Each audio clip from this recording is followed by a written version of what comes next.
A gente hoje vai começar mais um Solidcast e ele está bem diferente. Por quê? Hoje nós vamos conversar com a Beatriz Alvarenga e ela é o quê? Ela não é arquiteta, meu povo. Ela é advogada. Sim, mas ela tem algo muito interessante para nos trazer. Ela é uma advogada que se especializou em construção civil. Em esse universo da arquitetura. E eu acho isso extremamente interessante. Por quê? Eu sou formada em Direito. Trabalhei no momento em que os dinossauros também estavam vivos. E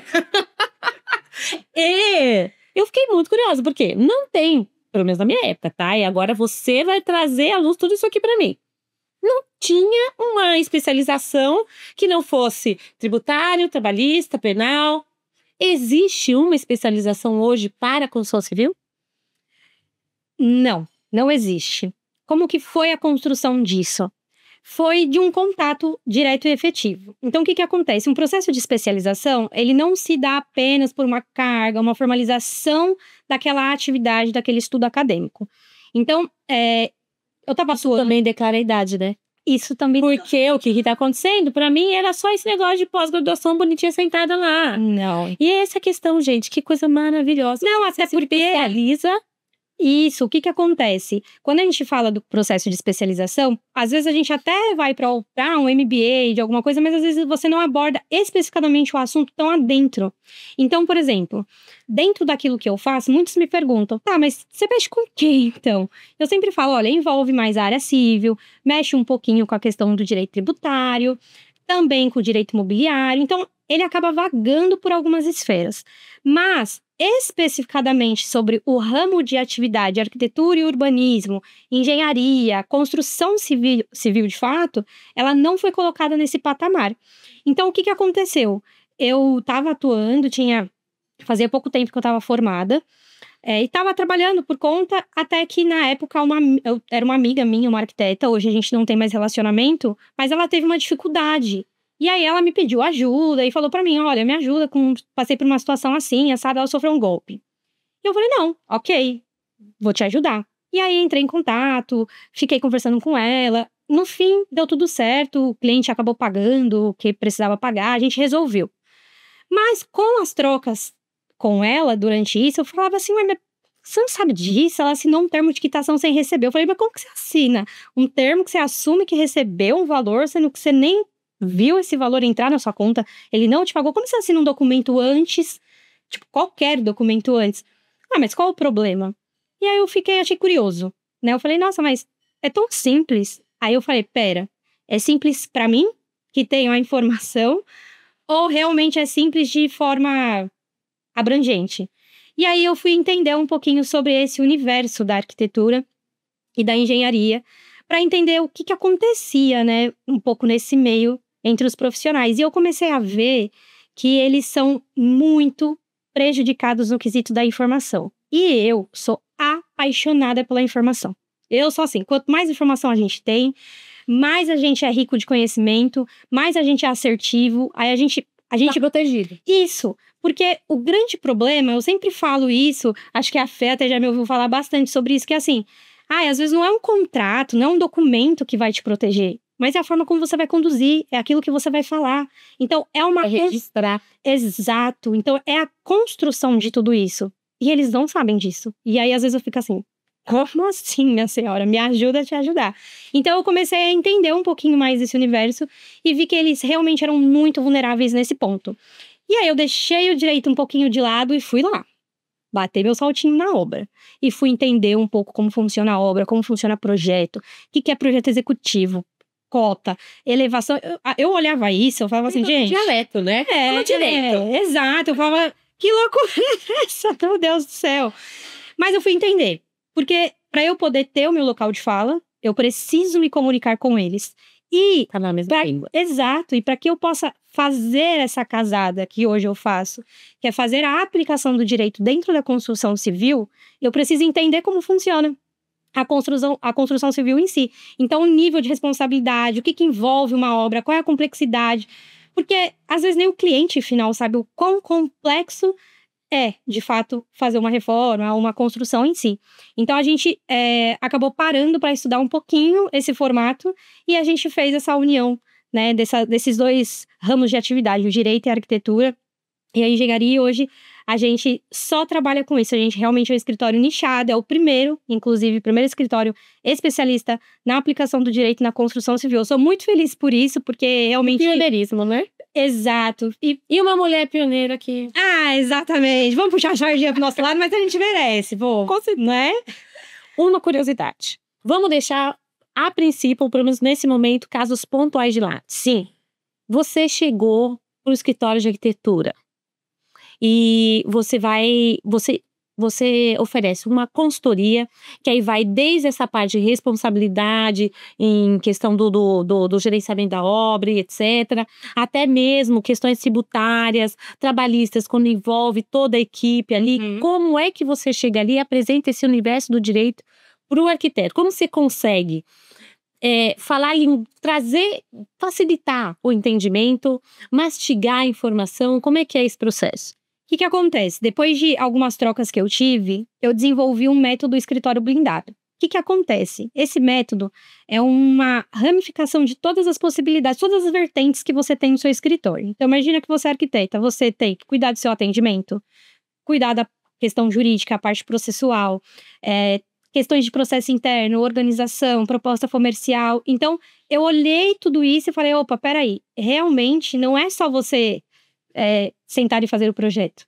Isso aí é a parte mais fácil de tudo. Na verdade, isso envolve até a questão do empreendedorismo.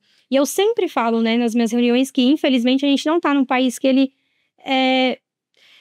estimula, né, a questão do empreendedorismo. É meio difícil empreender no Brasil. Falta um pouco de profissionalismo no momento, no empreender. Isso, né? Mesmo, exatamente. As pessoas são muito amadoras e elas ficam deixando toda essa parte de lado para até fatiar. Exato. Só que é uma questão que impacta muito no seu posicionamento, na sua construção, na qualidade, no resultado final que você tem, nessa proteção que a gente está falando também. Então, através do método, a gente passa por todas essas vertentes e a gente conversa e trabalha toda uma estruturação do escritório. Então, a gente pega, eu brinco, né, com eles que eu falo que eu pego na mãozinha e vou acompanhando. Então, como que tá isso? Como tá seu processo de atendimento? Como que tá a prestação dos seus serviços? Como que você se comunica? O que você tem de registro? Como que você faz? Como você conduz? E a gente vai cuidando de tudo isso. A fim de quê?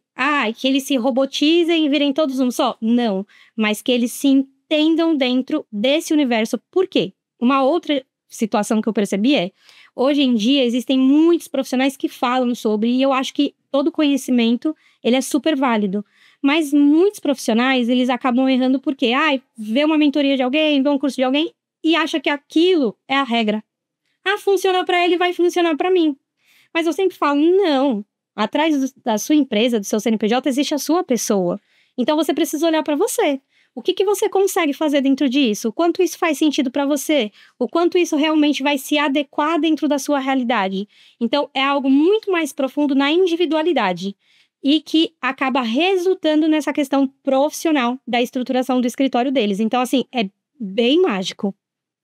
Porque tudo que você consegue criar uma disciplina, criar um sistema, um processo, ele vai ficar mais livre para criar. Isso. Ele vai ficar mais livre porque aquela parte está resguardada e a criação, que é o que ele ama fazer, vai fluir com segurança, com tranquilidade, com proteção, né? E a maior dificuldade, você fala isso da criação, é interessante porque, assim, a maior dificuldade deles hoje, que eu tenho, pelo menos, de feedback, é essa questão do, mas eu tenho que fazer tanta coisa e acaba que eu não tenho, quando eu paro para criar, eu não tenho nem a minha ideia criativa, não tenho o ócio, né, que é importantíssimo para quem trabalha com criação.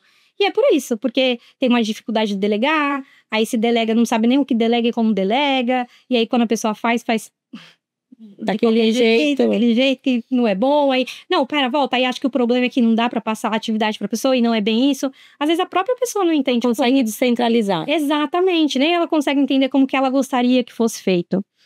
Hoje mesmo eu fiz uma reunião que eu falei isso para uma cliente, que eu acho muito interessante, eu falei, até aqui, de todo mundo que você passou e teve contato do escritório, você sentiu que houve uma diferença daquilo que, conversaram com você, do que te apresentaram, do que te venderam para aquilo que você está experimentando? Ela, não, tudo igual, até a fala. Falei, então, Isso é um alinhamento, é isso que você precisa. Porque este é o ponto, né? É a construção do todo. Eles acham que é muito eu, empresa, e não é, né? São todas as coisas que envolvem essa questão. Então a gente precisa olhar para isso. Ótimo. Eu acho que isso é incrível. Essa profissionalização no ato de empreender é importantíssimo. Muito. É importantíssimo, porque não tem como hoje você ser um profissional autônomo, que como a gente vê o arquiteto, ou vê até mesmo o advogado, e deixar essa parte de lado. Exato. E eu queria trazer à tona um assunto aqui, que é a tríade da responsabilidade. Eu desconfio. Mas como eu falei, eu sou da época dos dinossauros, eu quero que você me traga as informações. Conceitua isso para mim, me fala. E o que é? Qual é a dinâmica?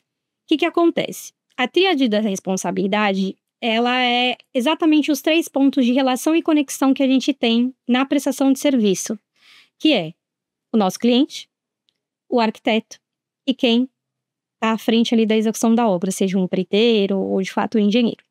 E essas 3 partes, elas precisam entender que elas andam juntos e em paralelo, porque assim, por isso que eu falo da tríade. Então pensa numa pirâmide, existe um caminho que liga as 2 pontas ali, mas existe também a exclusiva a responsabilidade de cada um.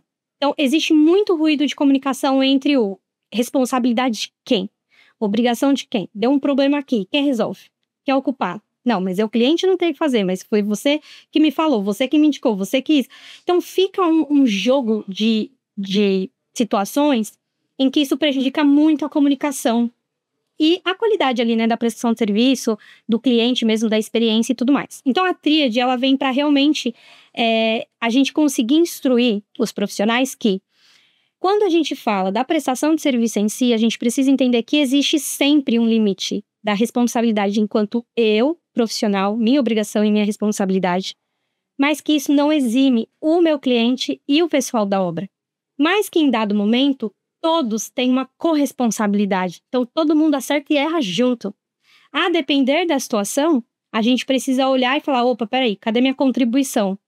Existe, às vezes, erramos? Então, errou, o pessoal da obra errou 50%, eu também errei 50%. Mas aí também vai depender da prestação de serviço.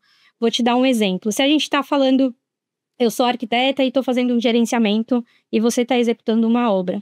E aí, simplesmente, foi instalado um revestimento e a paginação começou errada e aí ficou tudo desalinhado do que era inicialmente na proposta do projeto. A culpa é de quem? Causa história? Causa história, porque daí o cliente chegou e falou, o que aconteceu aqui? Exatamente. Falou assim, mas o que aconteceu aqui? Não era assim, o projeto não estava assim. Aí vem o arquiteto e já fala, opa, não é isso mesmo, o projeto não estava assim, não era a proposta. Então, assim, o que acontece? Quando existe uma situação dessa em paralelo, por exemplo, claro que a responsabilidade de ir lá, de ter instalado e não ter verificado, não ter perguntado, não ter certificado antes de fazer uma instalação é do pessoal da execução. Quem botou a mão na massa. Mas isso não isenta a pessoa que assumiu a responsabilidade pela gestão. Porque eu sempre falo, quando você fala de gestão, você é tipo um maestro. É você que fala, agora entra isso, agora entra aquilo, funciona assim, funciona assado, o prazo tá acabando, tem que comprar. Então, você fica... É um olhar muito atento para que todas esses pratos, né, eles rodem aí em conjunto no momento em que precisem andar juntos. Só que se você não observa uma situação dessa, e aí espera instalar, aí seca, para resolver como? Tirando, quebrando tudo de novo, exatamente. Comprando tudo de novo. Envolve custo, envolve tempo. Exato, gera um prejuízo para o cliente. E quem paga? Então, é neste nível que a tríade da responsabilidade ela vem. Ela vem para te modelar exatamente até onde vai o seu limite da responsabilidade naquela prestação de serviço que você faz. Adorei. Não, adorei mesmo. Agora, o que acontece? Aí a advogadinha lá que tá pensando. Sim. Como se registra isso? No ato do contrato? Ou no momento do contrato com o fornecedor? Como se registra, inclusive, essas informações no universo digital? Perfeito. Porque a gente não tem mais papel. Não. Ninguém quer ter papel. Não. Como é que ficou isso?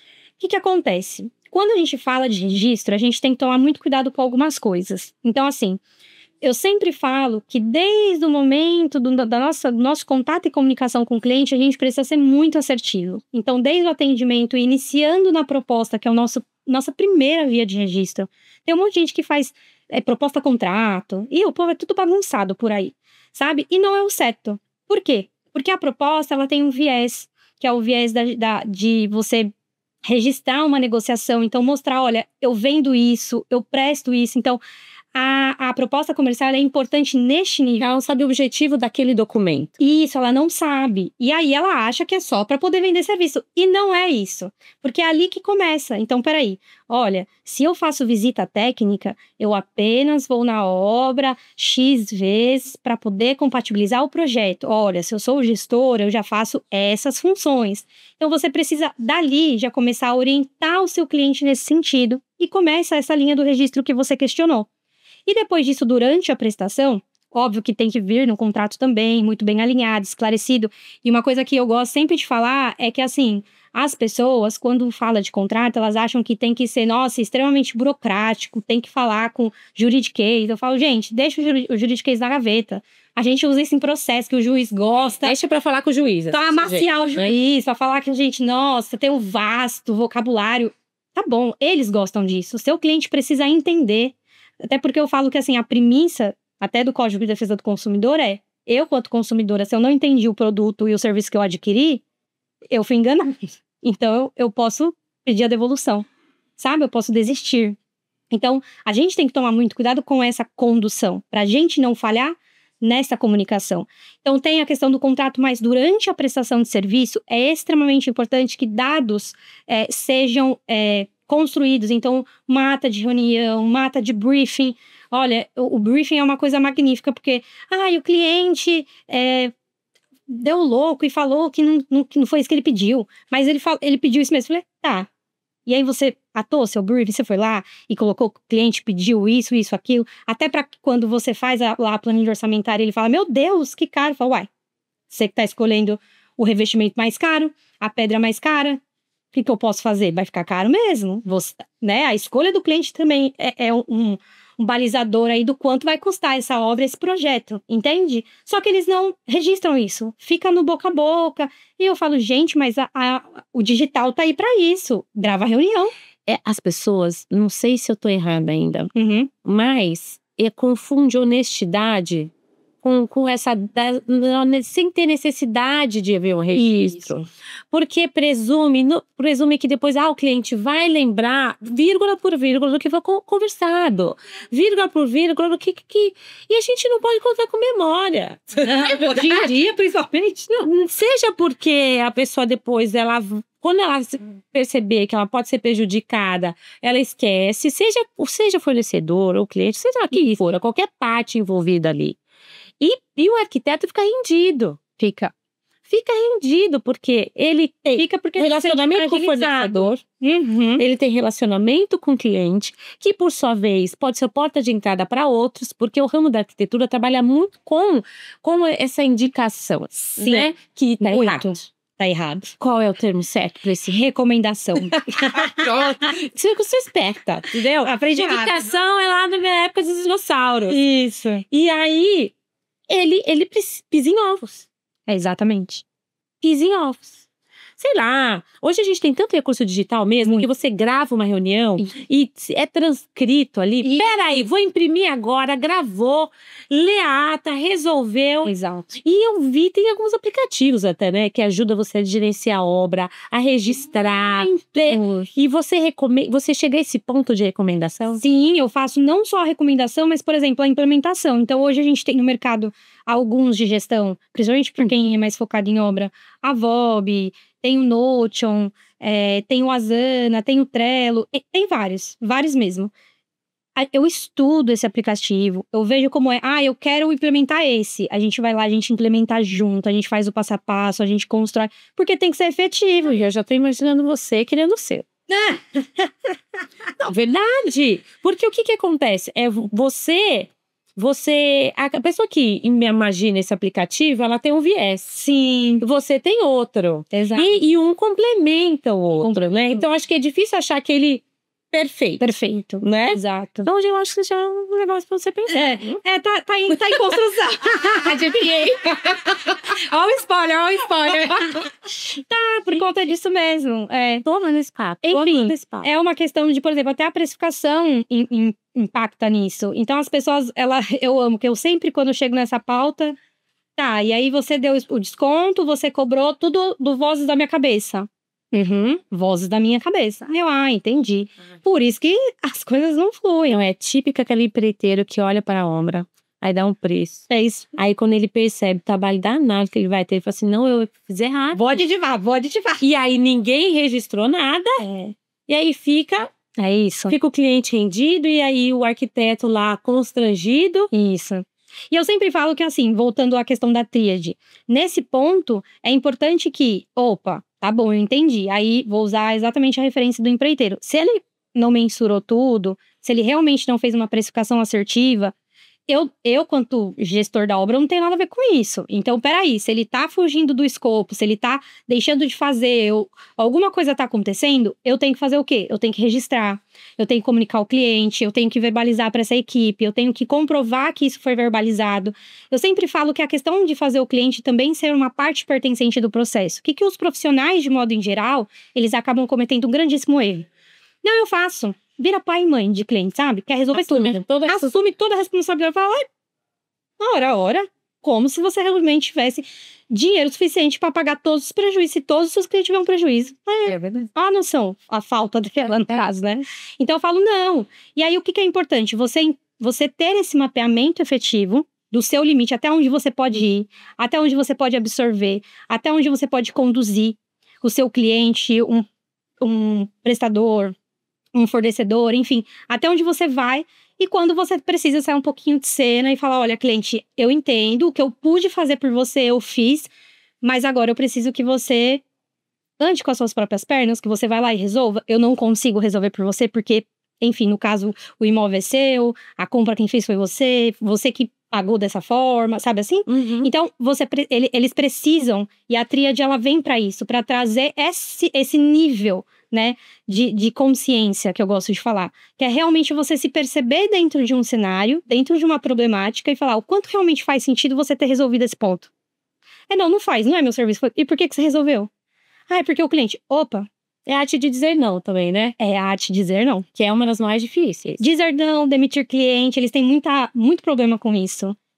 Porque a falta de posicionamento, é o medo de você falar assim, mas não é minha responsabilidade. No final das contas, tudo se resume a essa questão da responsabilidade. Onde começa e onde ela termina. Exatamente. Onde começa e onde termina, que baseia o seu posicionamento. E aí, se você fosse pensar num conjunto de lei ali específica que você possa adequar isso, você usa muito, por exemplo, o Código de Defesa do Consumidor.